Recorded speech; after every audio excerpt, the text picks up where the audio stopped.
السلام عليكم متابعي الاعزاء.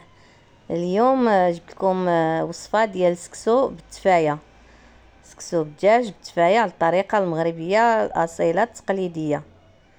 نخليكم مع المقادير وطريقه التحضير. عندي هنايا دجاجه، عندي جوج بصلات هنايا مشلوضين هكذا كما كتشوفوا هكذا. كاس ديال الزيت، كاس قل صباع ما عمرش تلفون، زيت مخلطه بديه وروميه. عندي هنايا هاد المعلقه، هادي معلقه عامره مزيان ديال السكينجبير، معلقه ملحوسه ديال الملحه، معلقه ملحوسه ديال الابزار، ومعلقه عامره ديال الخرقوم عامره حتى هي مزيان. غنديرو ديال الطنجره،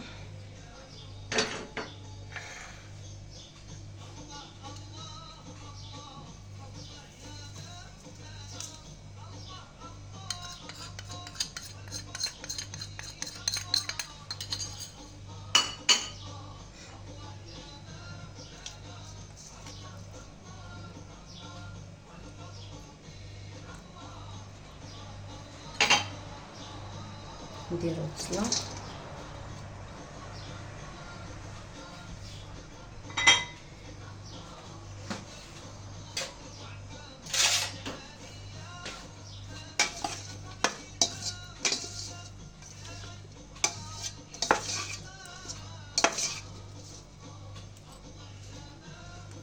دابا من بعد ما صاوبت داك البصيله مع العطريه والزيت هذا، صاوبتها مزيان، دخلتها في الدجاجه مزيان. غنديروها تقلى صافي ديريكت، غادي نمرقو. بما انني غادي نفور السكسو فوق هنا فوق البرمه ديال التفوار، يعني خاصني واحد الكونتيتي ديال الماء اللي تكفي باش طيب فيه الدجاج، ويتفور السكسو ديال الماء. انا نصصت البرمه ديال التفوار، هانتوما كتشوفوا الدجاجه باقص غير واحد شويه وتغطى. والمهم هذيك الساعه حنا غردوها على البوطه، وإلا تخصت شويه من الماء كنضيفوا الماء طايب، ما نضيفوش الماء بارد. بالنسبه للحمص انا درت زلافه ونص. المهم الحمص كيبقى على حساب يعني واش افراد الاسره واش كيبغيو حمص كتير المهم انا درت هنايا زلافه ونص. الحمص ما درتوش مع الدجاج حيت بغيت نسلقو نص سلقه هنايا وعاد نضيفو مع الدجاج. غردو تسلق نص سلقه، الساعه نحلو عليه ونضيفوه على الدجاج.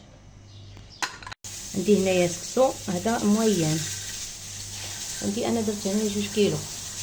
سر هذا القياس انت اختي كل واحد كيدير على قد قياسو، ديري الكميه اللي بالنسبه انت كتحكمي الكميه ديال السكسو والدجاج والحمص على قد افراد العائله. دابا هذا السكسو من بعد ما نقيته هكذا دوزت فيه يدي ما فيه حتى حاجه، غادي نغسلو. هنا الحمص راه طاب نص طيبه، ها هو كما كتشوفوا جبدته. دابا غادي نضيفوه على المرق ديال الدجاج، ها هو كما كتشوفوا. دابا مغسول بدا كينشف شي شويه.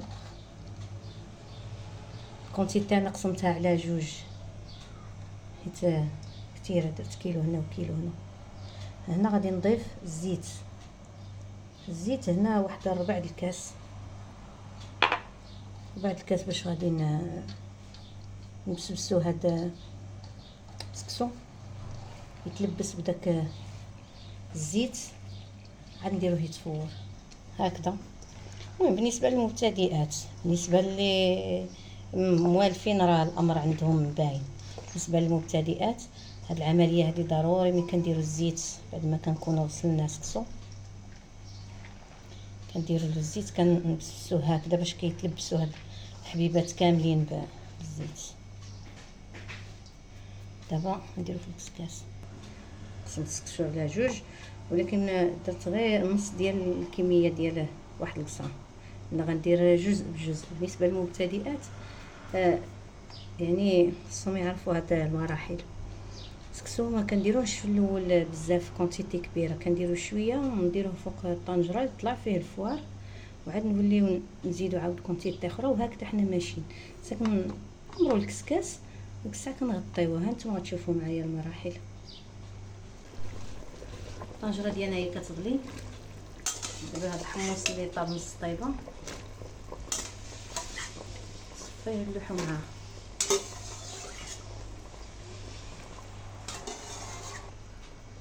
صفيوه من داك الماء ديالو اللي تسلق فيه وضيفوه على الطنجره.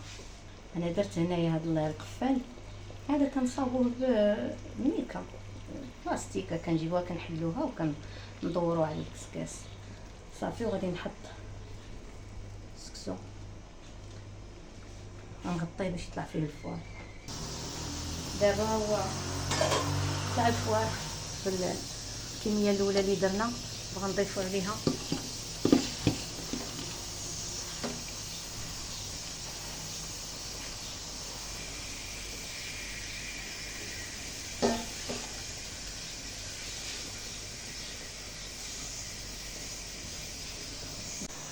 دابا كنخلي الكسكسو كيطلع فيه الفوار واحد 5 دقائق، وكنضيف عاوتاني كميه اخرى.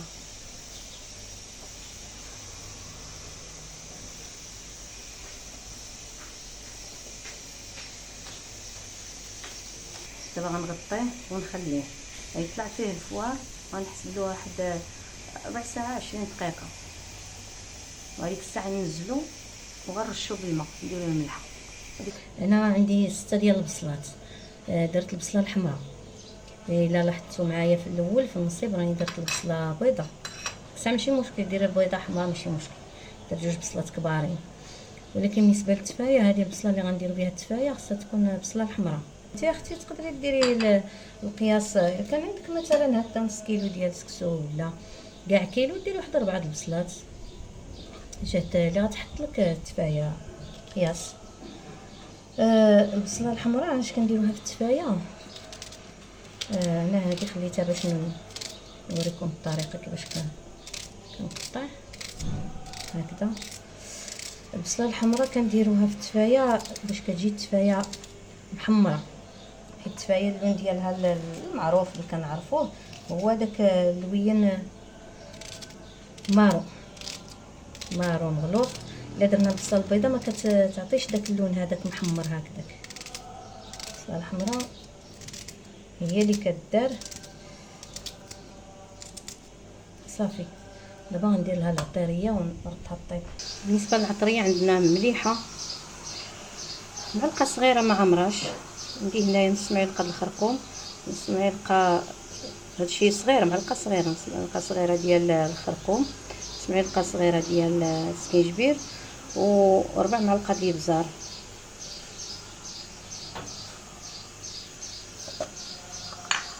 واحد 4 كاس ديال الزيت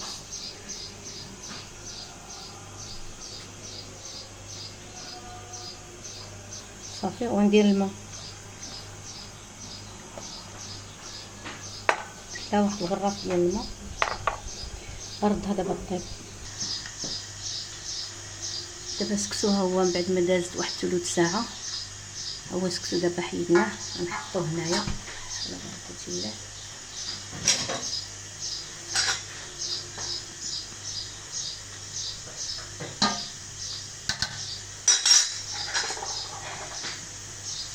عندي هذا الرف عامر بالماء بارد روبيني.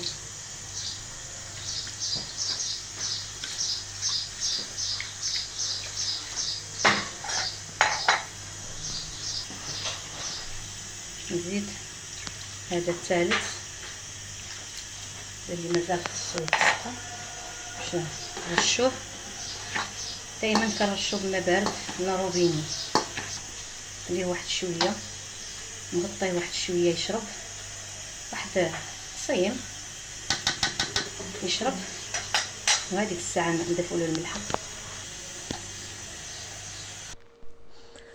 هنا انا سكسو بعد ما عطيتو شي شويه يشرب غنضيف له الملحه قياس واحد انا عندي انا تما 2 كيلو، واحد المعلقه صغيره هكذا عامره مزيان في كل بول.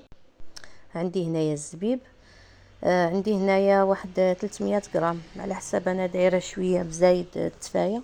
انا توفر لي هذا الزبيب هذا اللي هو هذا البلدي هذا الكبير، من الاحسن يكون الاخر زبيب رقيق، غير هو يكون اللون ديالو هكذا مغلوق، ولكن كيجي مزيان في التفايه. ما توفر لكمش بحالي قضيو بهذا، رقدوه في الماء، نغسلوا المره الاولى والثانيه باش كيطيح داك التراب اللي كيكون فيه داك الغبره. دابا راني درت الزبيب والبصله، واحد 4 ديال المعالق ولا 5 ديال السكر والقرفه.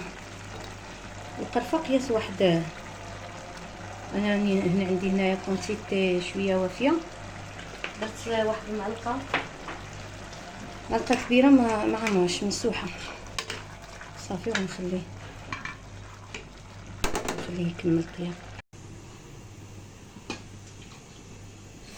دابا درت القياس ديال السكسو بالماء،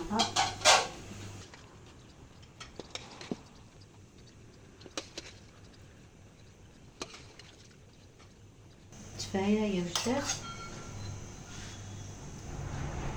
نديرها هكذا دايره مع جناب الدجاج.